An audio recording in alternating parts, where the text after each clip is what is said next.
Usa ka pagtuo, usa ka tingog, usa ka katawhan.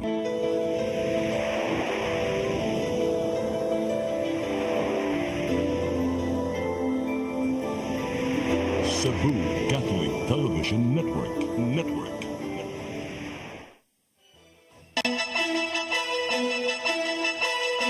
Uluhan sa mga balita sa Sayri 47. Mga kabag-uhan sa Cebu City Hall gipatuman, dismissed Mayor Michael Rama makabalik gihapon apan isip na lang usa ka ordinaryong tao. Kanyang Cebu City Administrator Colin Russell mibahad kasuhan ang nagtuloy sa iyang pagkatanggo. Cebu Auxiliary Bishop Rubin Labajo ibalhin sa Diocese of Prosperidad, Agusan del Sur. Ex-convict gipusil patay sa iyang gikalali sud sa imnanan sa Mango. Sugbo, Kabisayan ug Mindanao, Pilipinas ug katawhan kutos maabot atong Sibya sa tibuok kalibutan mayong hapon. Live kita karon sa CCTN Channel 47 ug kini ang tulumanon sa nagunang kasayuran nga angay natong masayran. Sa nga ni Attorney Danica Caballes, ako si Dennis Tabar ug kini ang Sayri 47.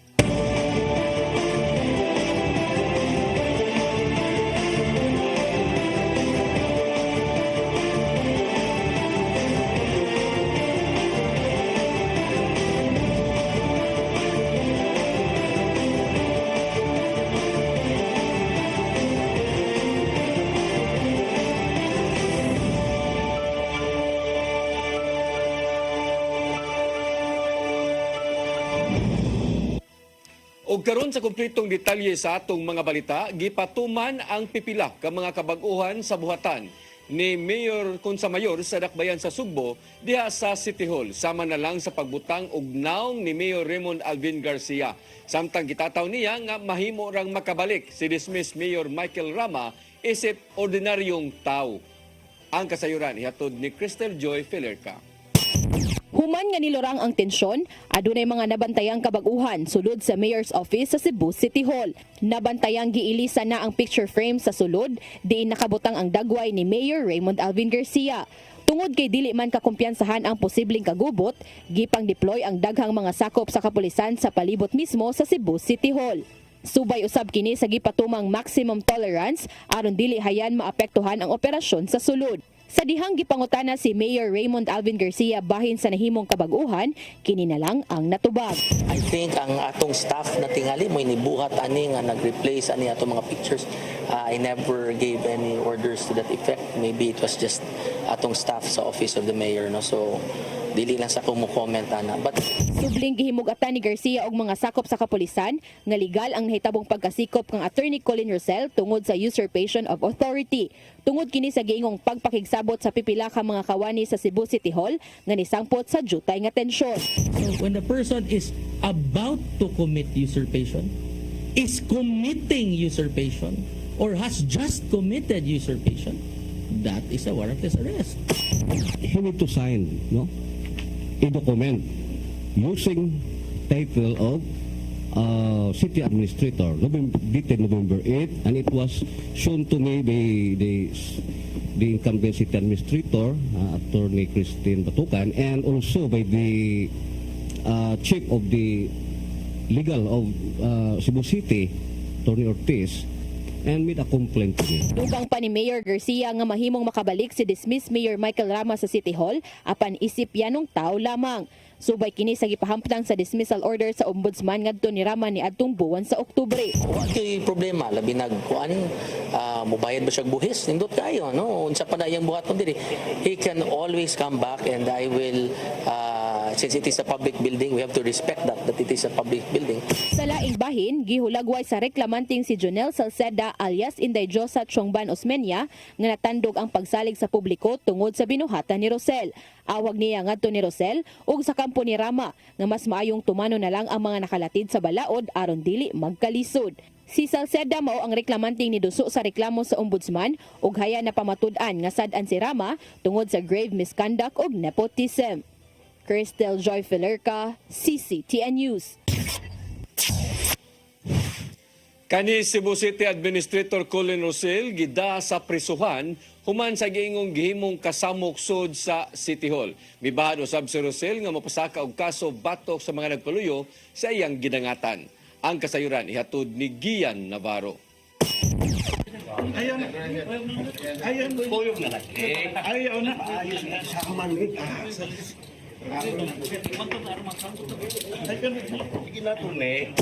Yan na sa gabi gisikop sa mga sakop sa kapulisan ang kaning City Administrator nga si Attorney Colin Rosel sulod mismo sa Cebu City Hall. Tuod kini sa giingong pagsamok sa buhatan, bisan og matud pa natangtang sa isip ko terminus nga opisyal. Mismong si Cebu City Police Office Director Colonel Antonieto Cañete ang nangunay sa pagpusas kang Rosel. Makita ning video nga halos nagdumili ang opisyal sa pagpupusas siyang kamot. Hangtod nga gidala siya sa Waterfront Police Station o gibalhog sulod sa kagabi. Pinasika damong insidente sa reklamo sa giingong usurpation of authority. Pagkaugma, ni diretso si Rosel o iyang legal team sa Regional Trial Court sa Kimonda Building. Diya giproseso ang piyansa nga mukabat og 33,000 pesos sa maong buhatan. Nadugay ang pagproseso tungod sa giingong walay reklamong gipasaka ngadto sa korte. Kini na lang ang nimong gibati ni Rosel human sa giisyuhan og release order. Ngadto sa baho nga prisuhan kay kinahanglan gid matagamtaman ako. Tuod man ako nang gitagamtam ngatong dapita. Nindot ni siyang istoryahan, nindot ni nga leksyon para sa tanan nga ang mga pang-abuso di gyud na pwede gyud nga atong pasagdan nga ri kinahanglan ato yun ang pitulon.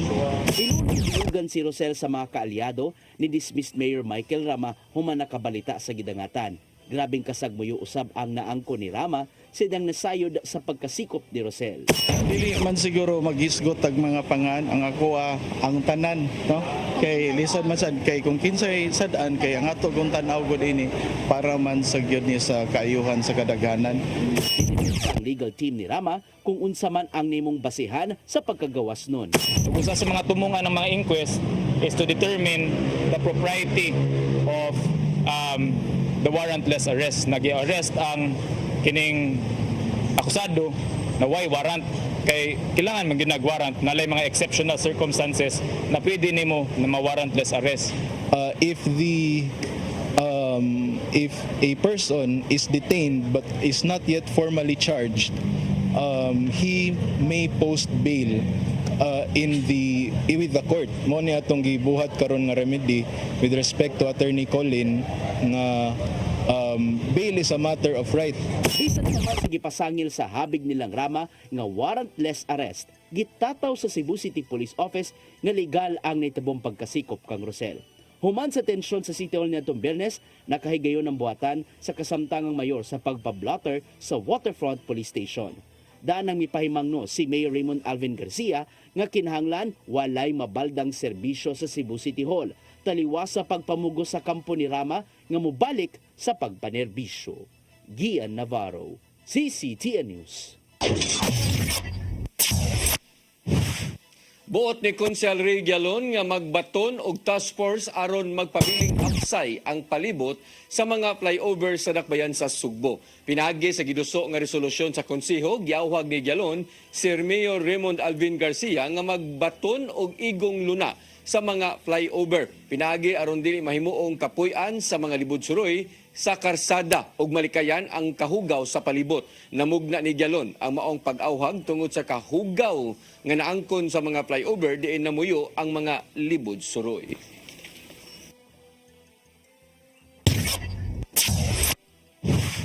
Napasar sa first reading sa session sa Konseho sa Mandaue ang mga ordinansahon nga giduso ni Konsehal Kanin Cortez Zafra.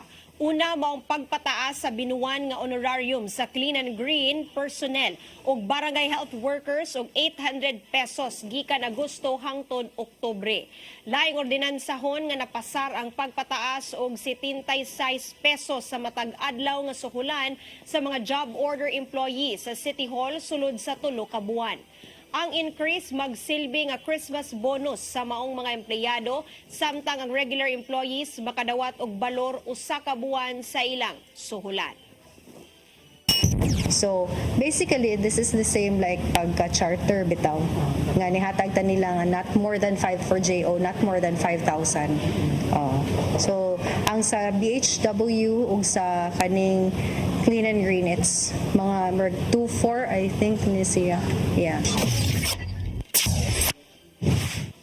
4.5 billion pesos nga budget sa syudad sa Mandawi alang sa sunod tuig, hingpit nang napasar sa konseho sa Dakbayan. Kinibisan pa sa pagsupak sa pipila ka mga konsehal tungod sa giingong under-budgeted nga ubang proyekto. Ang kasayuran ni hatod ni Mary Rose Sagarino. Hingpit lang napasar sa second ug final reading ang ordinansa ho nagsugyot sa 4.5 billion budget sa Mandawi para sunod tuig. Kinihuman mayoriya sa mga sakop sa konseho ang niaprobar sa ordinansa. Pipila ka konsehal nga sila si Attorney Joel Seno, Cesar Cabahog Jr. ug Andre Owano Icalina ang nisupak sa pagpasar tungod sa giingong gamay nga alokasyon sa ubang proposal sa mga flood control project nga gigahinan lang og 38 milyones pesos. Matud ni Attorney Joel Seno nga gamay lang ang maong alokasyon kung ikonsidera nga baha ang usa sa dakong problema sa Mandawi. Of the city for 2025 in the amount of 4.5 billion, the budget allocation is only 0.00845%. So I believe there must be a way to get rid of this problem. But putting the budget only in the ceiling of 38 million is not one of those. Gipasabot sa budget officer nga si Attorney Giovanni Tenero ang resource speaker nga ang maong budget mao ang gipropose ngadto kanila. Si Tenero niingon nga abli sila sa mga suhestyon og mahimong mag-supplemental budget. Sa wala pa ang pag-aprobar nahimong mainiton ang diskusyon. Human gisukit-sukit og pangutana ni Konsehal Seno ang budget allocation. Matud ni Konsehal Malcolm Sanchez og Marie Emeline Cortez Zafra nga ang pangutana kabahin sa mga detalye mas maayong gipangutana ato sa budget hearing. Dinana ang mga sakop sa budget office og mga departamento. Matud nila nga nagdumili sa pag-attend ang tulo ka konsehal. Atong tagsa-tagsa ka mga laptop to save the printing kay bangga po na. We could have done our research on the email that everything was attached a week before. Okay? A week before the committee hearing that was conducted. I don't know, I respect your reasons for not being present, but my point is, you could have helped, you could have suggested, you could have done something better for the budget in order for us to refine, define, and approve the budget as it is. If you notice specific ang mga questions kanina, those questions could have been asked bitaw during the committee hearing because that's the point of the committee hearing.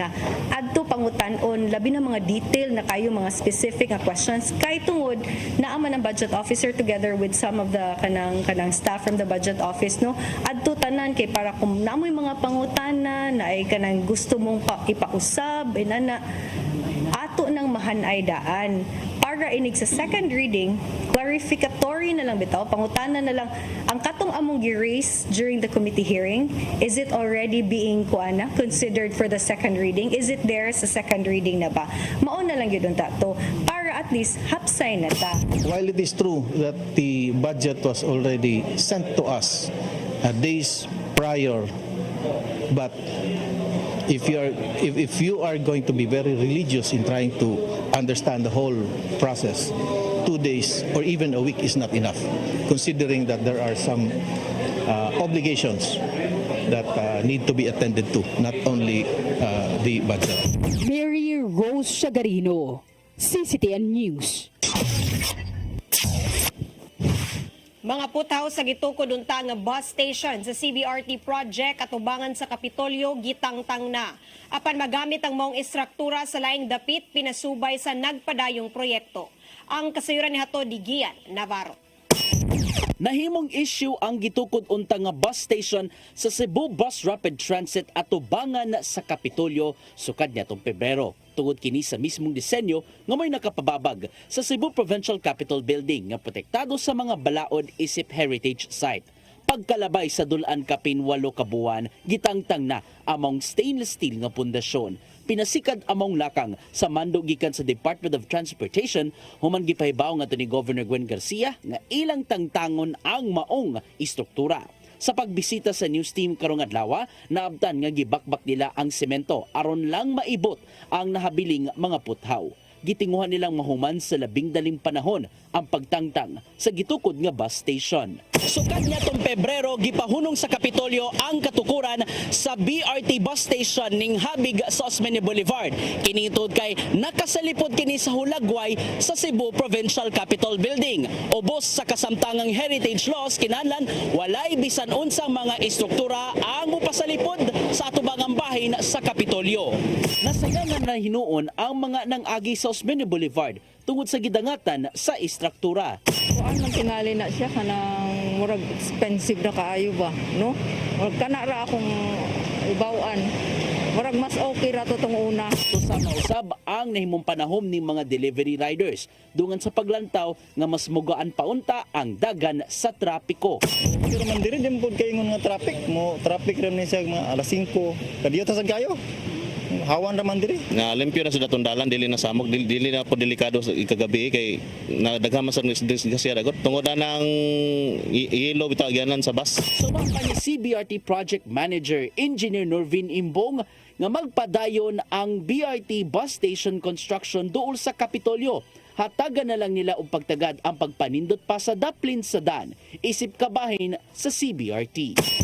Ako mga discussions nga why not magbutang o kining diri na lang skilled ang tao. So sa pagkakaroon, mo na mga discussions na nahimo pero wala pa final na way forward. Dili ra hinon masayang among putaw tungod kay gamiton kini sa package 2 sa CBRT. Usa na ninimaw ang ruta gikan sa South Bus Terminal paingon sa South Road Properties.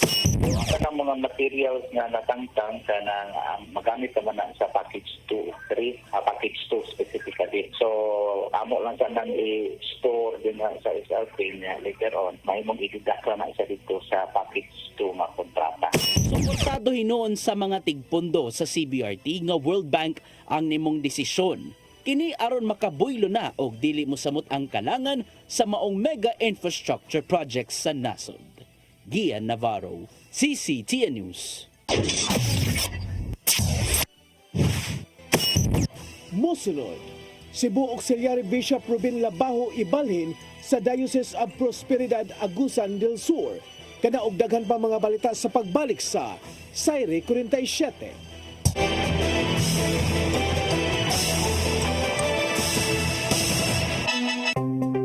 Discover the beauty of the Philippines.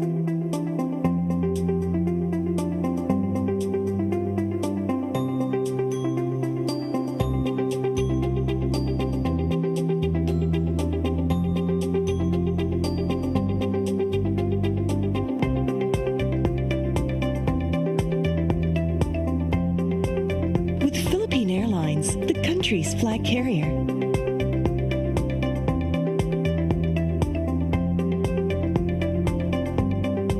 The airline that lets you feel the warmth of the nation.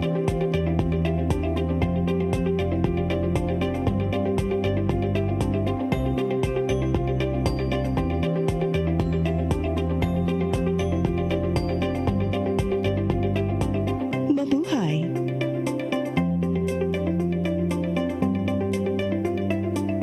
Your path to a new start. Nutrition, exercise and elimination, water, sunlight, temperance, air, rest and recreation, and most of all, trust in God.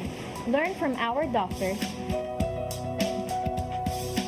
Be blessed by the testimonies of our overcomers.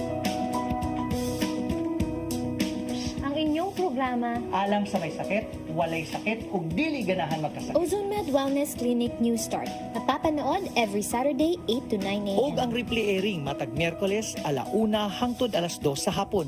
Dinhilang sa CCTN Channel 47. New Start, Ozone Med Health and Wellness Talk.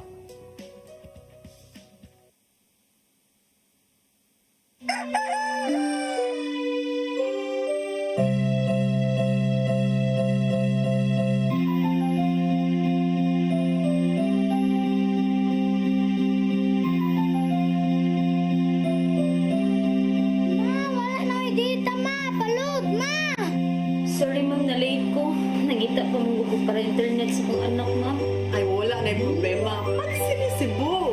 Sinisibo, sinisibo. For your internet.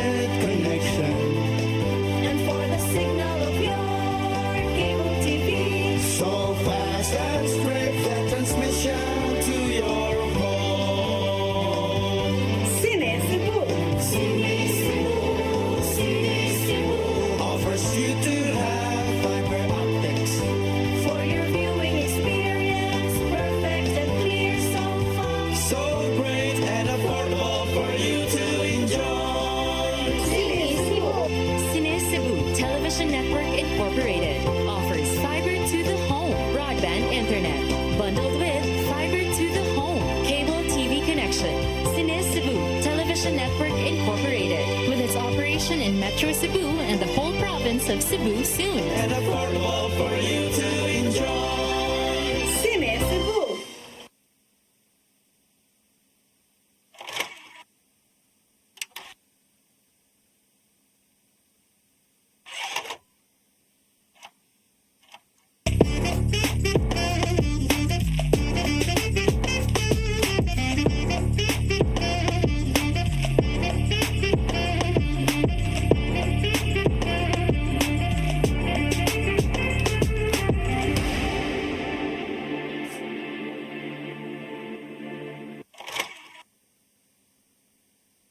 Start today. Unlock the secret to a healthier you. You're worth it. Health is wealth. Health Plus. Easy Flow and Health Lift Plus. Health is wealth. Migo George! Oh, ako? Naon sa maning tanawan eh, oh? Kalma lang Migo dito. Sila ko dito. Ano mo sa susili? Sa'yo na. Oh, kano sa ba ka mo mabutan? Murag mao siguro na inyong hiwata. Oh, pagdagsa mo ni.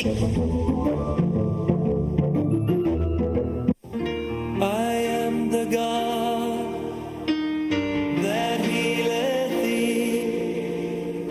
I am the Lord, your healer.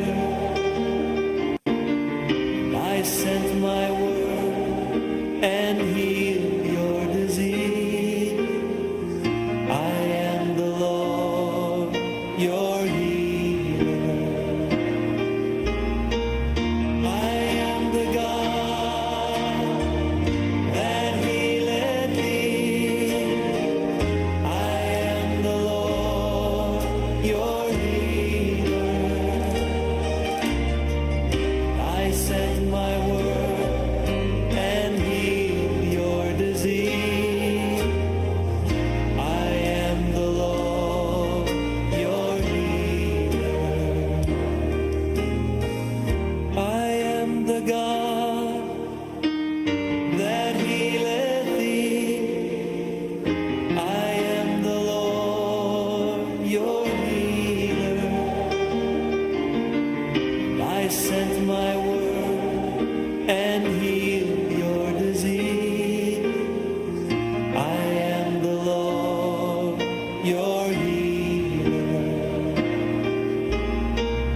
I am the God that healeth thee.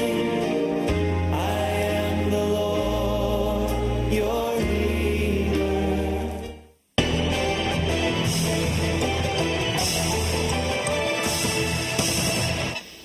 Balik sa ato mga balita, Cebu Auxiliary Bishop Ruben Labajo ibalhina sa Diocese of Prosperidad Agusan del Sur karong Enero 28 sa sunod nga tuig. Sa sayo pa lang nangandam na siya alang sa umabot nga seremonya sa solemn installation. Ang kasayuran ihatod ni Gian Navarro. Sa sayo pa lang, subsob na ang pagpangandam ni Cebu Auxiliary Bishop Ruben Labajo alang sa bag-o niyang assignment. Gikatakdi siyang ibalhin sa Diocese of Prosperidad Agusan del Sur karong Enero 28, 2025. Danang gipaybaw sa Vatican ang pagtudlo kang Labajo niadtong Oktubre 15 isip 11 obispo sa mong bag-ong diocese sa Agusan Region. Sumapa ni Labajo nga nagmeeting ng daan ang kaparian o kaobispuhan alang sa maabot nga solemn installation ceremony. So doon na nag-meet na ang mga kaparian from Prosperidad o kaparian nato sa Cebu niya together with the Bishop of Butuan o ako usab on behalf sa Prosperidad nagkita namin mga obispo ug mga pari to prepare for the coming installation. Ang Diocese of Prosperidad gikan sa Agusan del Sur adunay kapin 486,000 ka mga Katoliko sa mong dapit. Himuon nilang bala ang patron si San Miguel Arcangel o may mutang ang sentro sa St. Michael the Archangel Parish sa lungsod sa Prosperidad. Alagaran ni Labajo ang 26 ka mga parokya o sa quasi parish o 3 ka mission stations diin adunay 600 ka mga pari. Panginaut ni Labajo nga maghiusa sa pag-ampo ang mga parokyano siyang bagong assignment Kini aron hayan magmanambuon pa ang ika-87 nga diocese sa Pilipinas. Samtang mingawon siya sa mga nasugdan dinhi sa Sugbo diin iya kaning padayonon sa Mindanao. So bisag-asa ko akong kasing-kasing Sugboanon. But since I'll be going to Prosperidad, of course, I'll give my heart, my total being, no, tanan, mind, heart, and body for Prosperidad as well. Ian Navarro, CCTN News. Bagong acting regional director sa Philippine Drug Enforcement Agency 7 ni bisita kang Mayor Junior Dahong Chan sa Dakbayan sa Lapu-Lapu. Samtang gawa sa supply reduction, tutukan usab sa bagong acting regional director ang demand reduction sa drogas. Ang kasayuran ni hatod ni Crystal Joy Pelerca. Ni courtesy call kaganihang buntag ang bagong acting regional director sa Philippine Drug Enforcement Agency CONPIDEA 7 nga si Alex Tablate sa buhatan ni Mayor Junior Dahong Chan sa Dakbayan sa Lapu-Lapu.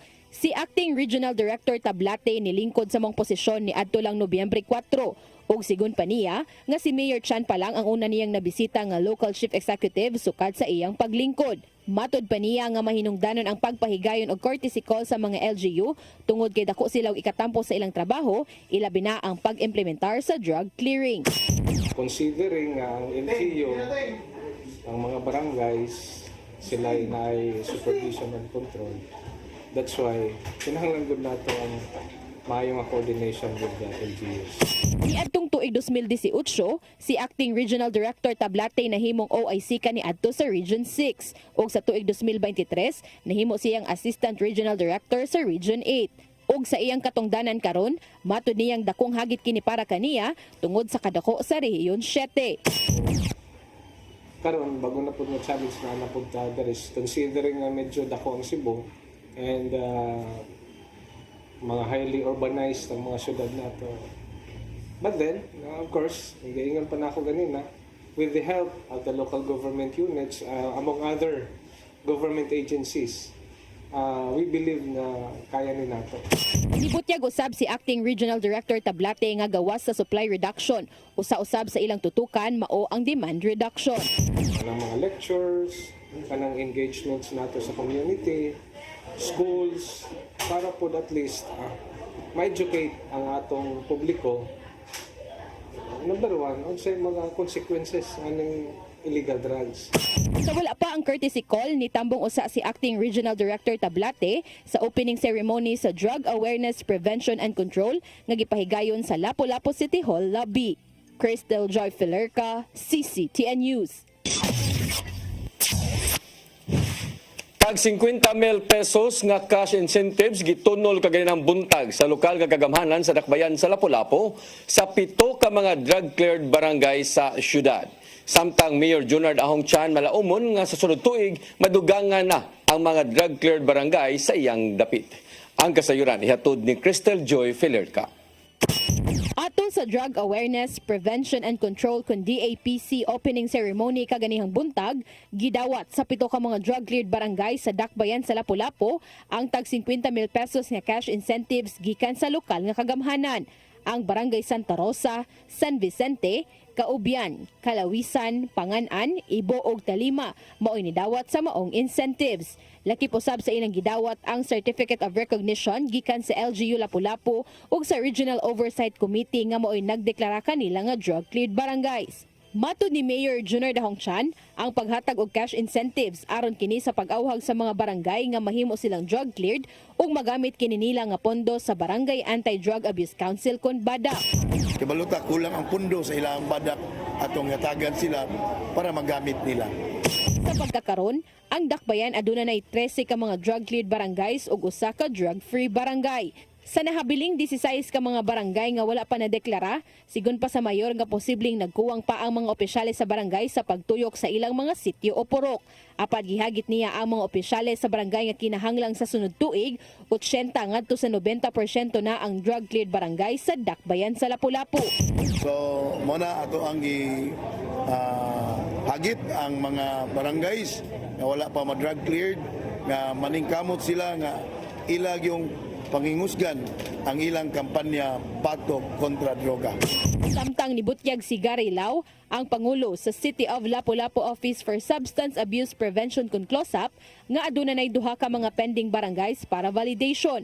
Apan sa sunod tuig pa ang deliberation niini.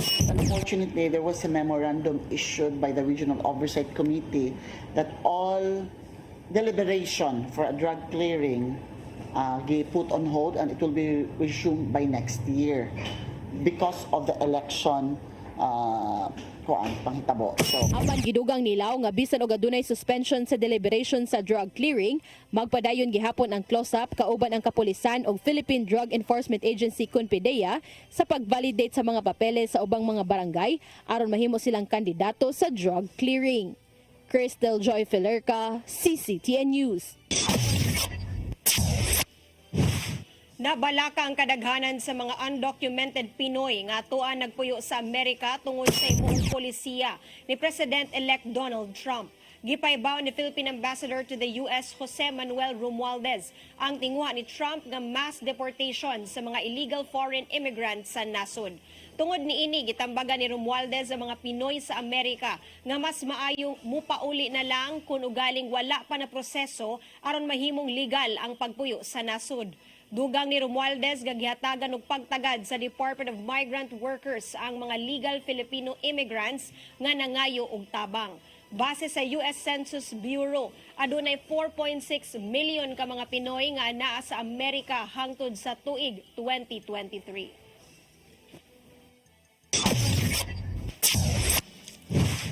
Gisaulog sa syudad sa Mandawi kaganinang buntag ang National Children's Month o gipasigdahan usab ang Mandawi City isip cell of child-friendly local governance.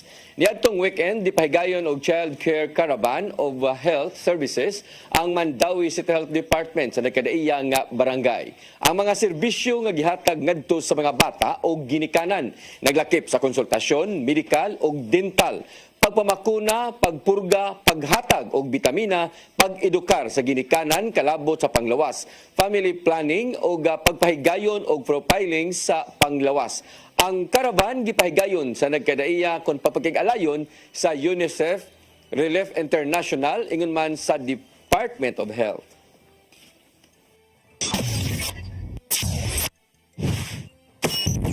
Mosunod, ex-convict giposil patay sa iyang gikalalis sud sa inanan sa Mango. Kana og daghan pang mga balita sa pagbalik sa Sayri 47.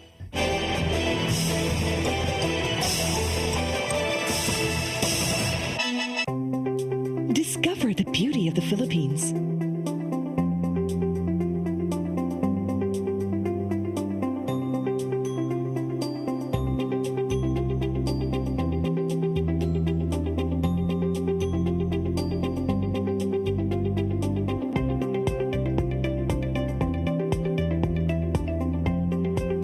With Philippine Airlines, the country's flag carrier.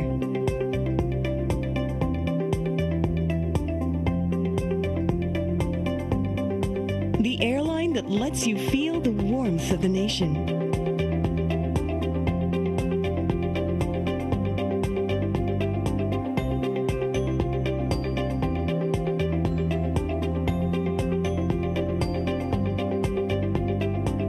Mabuhay.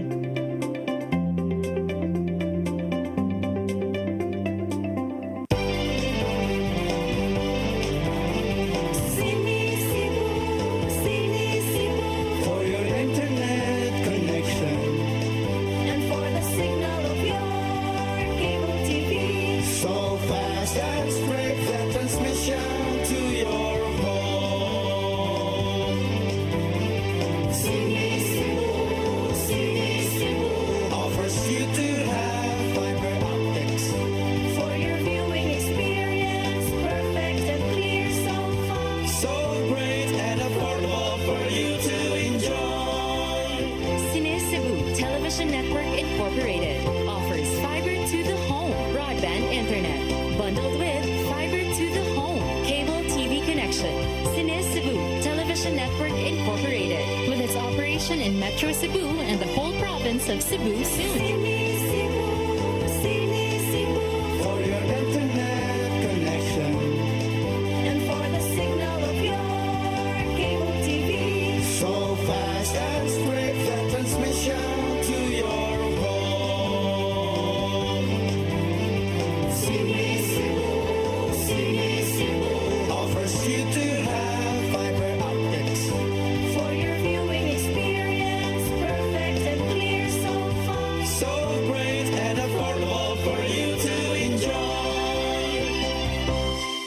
Your path to a new start. Nutrition, Exercise and elimination. water, Sunlight.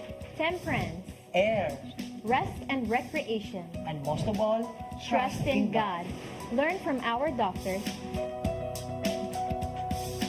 Be blessed by the testimonies of our overcomers.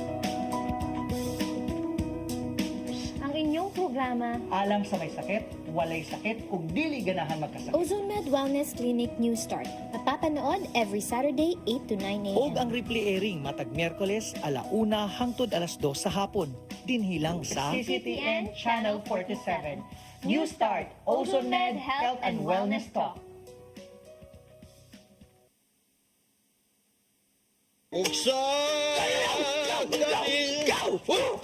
Unsa man kang tambulakan kalit na abot nalandigan ni ron. Gitara ko nga gamay, gamay kaayo. Gitara ko nga dako, gamay kaayo. Dailing.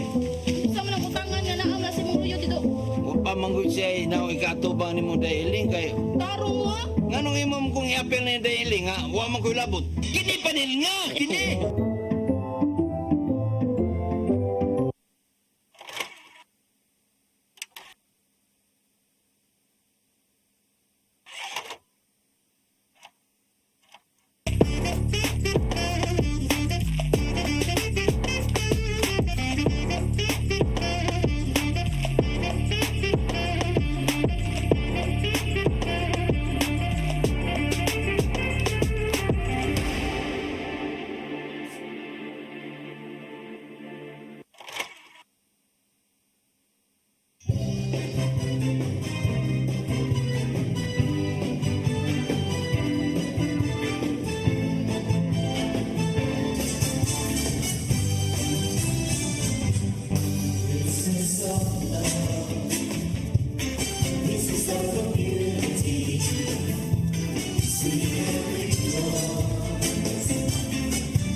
Balik sa atong mga balita, ex-convict nga bag-o lang nakagawas sa prisuhan, gipusil patay sa gingong gikalalis niini sud sa giimnan nga club sa Mango kagahapon sa Kadlawon.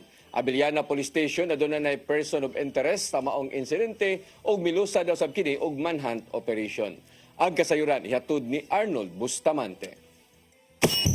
Patay ang usa ka 21 anyos ka lalaki human po sila sa naka-minivan alas 2:50 kagahapon sa kadlawon sa atbang sa usa ka fast food chain sa dalan General Maximilian Avenue sa Dakmen, Sugbo.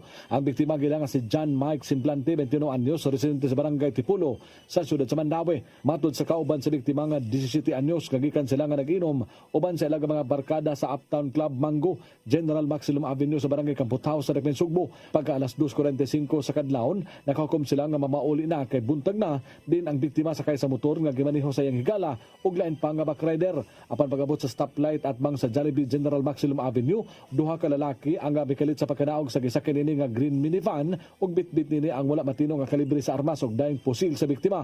Tubong sa walang tiyan nini, human sa pagpamusil dali nga misakay sa minivan ang suspitsado ug mipasutoy sa pagpadagan pahilayo. Dali nga meresponde ang mga medical team sa barangay Kamputaw ug gidala ang biktima sa Cebu City Medical Center. Apan pagka alas 3:35 nakabsan gyud kini sa iyang kinabuhi. Ang mga insidente nakuha ang kinig CCTV camera sa kagamanan sa Dakmen sa Sugbo. Di naklaro ang panagway sa duha ka mga suspitsado nga mo'y namusil. Si Police Captain Mark Eric Papong, ang hepe sa Avellana Police Station 2 na kanayon, nga tungod sa mga kuha sa CCTV camera, nagkuha usab nila ang plate number sa maong sakinan nga mao ang KBC 8248 nga dali usab nila nga gipasusi sa Land Transportation Office ug nakuha ni nila ang pangalan niini. Sakay sa maong minivan ang upat ka mga lalaki ug usa ka babae nga mao karon ang ilang target sa manhunt operation. Sir, kahapon sir, nakakuha mga CCTV footages, naka-recover na sa nanatay mga nakitang nawong sa mga kuwan, sa mga suspect nato sir. Balikuan sila sir, upat ka laki o usa ka female. Mao ni sila ni onboard sa katong green na minivan. Ang atong nakita dito sa CCTV kung isunod dito sa may tapik sa may corner sa tapat sa Jollibee o sa Iglesia ni Cristo nga Church, katong ni naininawag dito ni po sila nga atong biktima. Ang pamahayag sa 17 anyos nga saksi nga nakalalis pa sa biktima aga mga suspitsado sa sulod sa club samtang nag-inom sila. Sila nga pagpamauli wala sila makabantay, nagisundan di sila niini og dayong pamusil nga resulta sa pagkaigo ni Semblante sa kilid sa lawas. Nitong Hulyo 2024 lang nakagawa sa bilangguan si Semblante tungod sa kaso sa illegal nga drugas. Ang inahan sa biktima una nga mibutyag nga human nga nadagpan ang iyang anak wala na kini magpabadlong ug nagbinuutan na kini. Misingit sila karon og hustisya sa kamatayon niini dungan sa awhag sa kapulisan nga dakpon sa labing dali nga panahon ang suspitsado aron bayran ang salaod nga iyang nahimo sa iyang anak. Arnold Bustamante, CCTV. Kapin 17 million pesos nga balor sa illegal nga drogas na sakmit sa Bohol Police Provincial Office sa managlaing anti-illegal drug operation ni atong Sabado. Ang gidaghanon sa illegal nga drogas gituuhan nga lakip sa nasakmit nga 400 milyon pesos nga didto sa Leyte sa miaging semana. Ang kasayuran ni hatod ni Arnold Bustamante. Moabot sa 17.2 million pesos kabalor sa legal nga droga sa nasakmit sa Bohol Police Provincial Office sa managlaing nga anti-illegal drug operation nitong nga Sabado. Warang operasyon gilusan sa mga personel sa Provincial Intelligence Unit alas 7:54 sa buntag dito sa Barangay Giwanon, lungsod sa Tubigon nga resulta sa pagkasikop sa gilang high value individual. Ang nadakpan gilang nga si Danilo Refolie Jr. alias Milo, 25 anyos, residente sa Puro 4 Barangay Pook Oriental, Tubigon, Bohol. Nakuha sa mga operatiba ang dagkong puto sa gituang shabu gisulod sa Chinese tea bag nga mutimbang sa 2 ka kilo nga dunay standard drug price nga 13.6 million pesos. Ato ni Police Lieutenant Colonel Jomar Pumarihos, ang hepe sa PIU, ang ilang target nga si Refolie na ilan nga drug personalities Tubigon nga may supplier sa mga drug personalities sa mga kasikbit kalungsod. Siya matod pa ang misunod sa kamahan nga usa-usab ka drug pusher nga namatay atol sa drug war samtang ang iyang uyuan kumbiktado sa illegal nga drugas nga nakaron sa Abuyog Penal Farm sa Leyte. Sila nakuha nga kasayuran ang iyang uyuan mo iyang supplier sa illegal nga drugas nga bisan na bilanggo na padayon gihapon sa iyang illegal nga kalihukan. Ang alas 8:52 sa gabi sa susamang pitsa na nagparusab nila ang laing high value individual sa lungsod sa Dawis, probinsya sa Bohol. Ang suspitsado gila nga si Arvin Imbradura, 42 anyos, residente sa Purok 9, habitat Barangay Tabalong, Dawis, apan dumad nga taga Puok, Dawis, Bohol. Nasakmit sa kapulisan ang binulto sa gituang shabu nga gisulod usab sa Chinese tea bag nga dunay gibug aton nga 530 gramos nga dunay standard drug price nga 3.6 million pesos. Gawas sa illegal nga druga sa kuwaran sa siya ug usa ka 9mm nga kalibre nga pistola sa iyang posisyon. Gituan sa Bohol Police Provincial Office nga ang kapin sa 400 milyones pesos nga nasakmit dito sa Leyte. Sa miging adlaw ug aga mga nasakmit sa Bohol, dunay koneksyon tungod sa susama nga packaging niini. Tungod ani mo palawon pa ang kapulisan sa Bohol sa ilang investigasyon kung asa giagi ang mao nga gidaghanon sa illegal nga drugas droga sa ilang lalawigan. Ang bagong hepe sa kapulisan sa lalawigan sa Bohol nga si Police Colonel Arnel Banson midayeg sa mga personel sa Madampuson nga anti-illegal drug operation. Sa ilang gihimo nga mga debriefing sa mga suspitsado, doon na sila gipanghatag ang mga impormasyon kung kinsa ang nagsupply nila sa illegal nga drugas nga may sulod nila nga target sa follow-up operation. Mato ni Banson nga nagsugod ang impormasyon sa mga nanglabay nga mga dakop nganong ilang nakuha ang mga dagkong drug personality. Doon mga street level individual nga mihatag og kasayuran nga nagtumbok sila nga tinubdan nga miresulta sa pagkasikop sa duha. Arnold Bustamante, CCTV News. Gisusi sa kabubiruhan ang hinungdan sa sunog nga niulbo niadtong Sabado sa buntag sa First Street sa LaGuardia, Barangay Lahug ning Dakbayan sa Sugbo.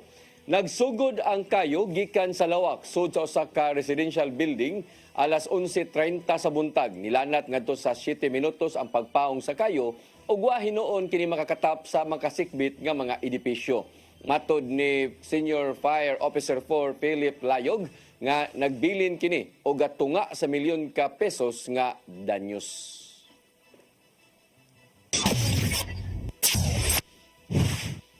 Mao kantong naglangkob sa atong mga balita sa Sayri 47, ako si Dennis Tabar. Sa ato Christmas countdown, 44 kaadlaw na lang sa dili pa ang Pasko. Ako si Danica Caballes, hangtod ugma sa inyong paboritong tulumanon. Sayri 47.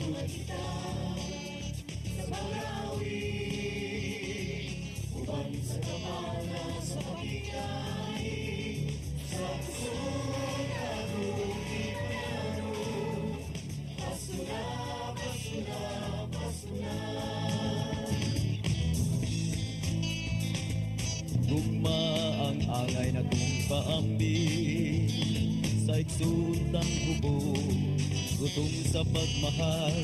Kay kaniya mo lang mapatayan kung sa'y kahulugan sa Pasko. Ito sa pasungan nagpagkatao ang atong Ginoo. Pasko na, Pasko na, Pasko na. Hagduran kita sa mga uli. Tawagin sa para sa pakitay. Sa puso atong ipagkaro. Pasko na, Pasko na, Pasko na.